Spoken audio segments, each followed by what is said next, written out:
కాంగ్రెస్ లో అదే జోరు అదే హోరు. గ్రామాల్లో హై వోల్టేజ్ క్రియేట్ చేసిన పంచాయతీ ఎన్నికల్లో హస్తం హవానే కొనసాగింది.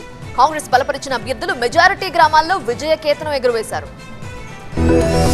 తెలంగాణ పంచాయతీ ఎన్నికల్లో కాంగ్రెస్ బలపరిచిన అభ్యర్థుల హవా కొనసాగింది. వరుసగా మొదటి రెండో విడతల్లో మెజార్టీ స్థానాలను హస్తగతం చేసుకున్న పార్టీ మూడో విడతలోనూ పట్టు నిరూపించుకుంది. మూడో విడతలో జరిగిన 3752 సర్పంచ్, 28410 వార్డుల స్థానాలకు జరిగిన పోలింగ్ లో అత్యధిక స్థానాల్లో కాంగ్రెస్ బలపరిచిన అభ్యర్థులు సత్తా చాటారు. రాష్ట్ర వ్యాప్తంగా మూడో విడతలో దాదాపు 80.78% పోలింగ్ నమోదైంది. మధ్యాహ్నం 2 గంటల నుంచి కౌంటింగ్ మొదలైంది. పలు చోట్ల ఉత్కంఠభరితంగా లెక్కింపు జరిగింది. 1, 2, 3 ఓట్ల తేడా ఉండడంతో పలు దఫాలు రీకౌంటింగ్ నిర్వహించారు. మూడో విడతలోనూ కాంగ్రెస్ హవా కొనసాగిందన్నారు టీపీసీసీ చీఫ్ మహేష్ కుమార్ గౌడ్. పల్లె ప్రజల తీర్పు కాంగ్రెస్ పనితీరుకు నిదర్శనమన్నారు. పంచాయతీ ఎన్నికల ఫలితాలు ప్రతిపక్షాలకు చెంపపెట్టన్నారు. పోలింగ్ కొనసాగుతున్న సమయంలో పలు గ్రామాల్లో బీఆర్ఎస్ కాంగ్రెస్ అభ్యర్థులు ఢీ అంటే ఢీ అన్నారు. పరస్పరం దాడులకు దిగారు. వికారాబాద్ జిల్లా పరిగి మండలం మాదారంలో బీఆర్ఎస్ కాంగ్రెస్ మధ్య ఘర్షణ చోటు చేసుకుంది. బీఆర్ఎస్ అభ్యర్థి రాములపై కాంగ్రెస్ వర్గీయులు దాడి చేశారు. రాములకు తీవ్ర గాయాలయ్యాయి. హనుమకొండ జిల్లా దామెర మండలం కోగిల్వాయి గ్రామంలోని కౌంటింగ్ కేంద్రం దగ్గర ఉద్రిక్తత నెలకొనడంతో 30 నిమిషాల పాటు కౌంటింగ్ నిలిపేశారు. బ్యాలెట్ పేపర్లు మారుస్తున్నారని ఆరోపిస్తూ బీఆర్ఎస్ నాయకులు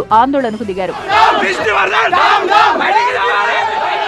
జోగులాంబ గద్వాల జిల్లా ఇటిక్యాల మండలం వల్లూరులోనూ ఘర్షణ జరిగింది. పోలింగ్ కేంద్రం దగ్గర ప్రచారం చేస్తున్నారంటూ 2 వర్గాలు బాహాబాహికి దిగాయి. పోలీసులు లాఠీచార్జ్ చేసి ఇరు వర్గాలను చెదరగొట్టారు.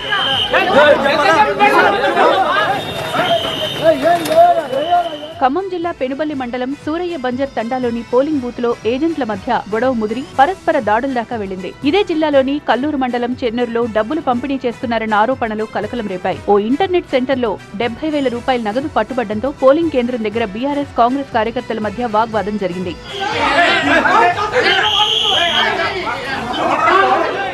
ఏనుకూరు మండలం కొత్తమేడేపల్లి గ్రామంలో మౌలిక వసతులు కల్పించాలని డిమాండ్ చేస్తూ పంచాయతీ ఎన్నికల ఓటింగ్ ను బహిష్కరించారు ఆదివాసీలు. మరోవైపు నూతన సర్పంచుల ప్రమాణ స్వీకారం ఈ నెల 22కి వాయిదా పడింది. దీంతో సోమవారం నాడు కొత్త పాలక వర్గాలు బాధ్యతలు స్వీకరించనున్నాయి.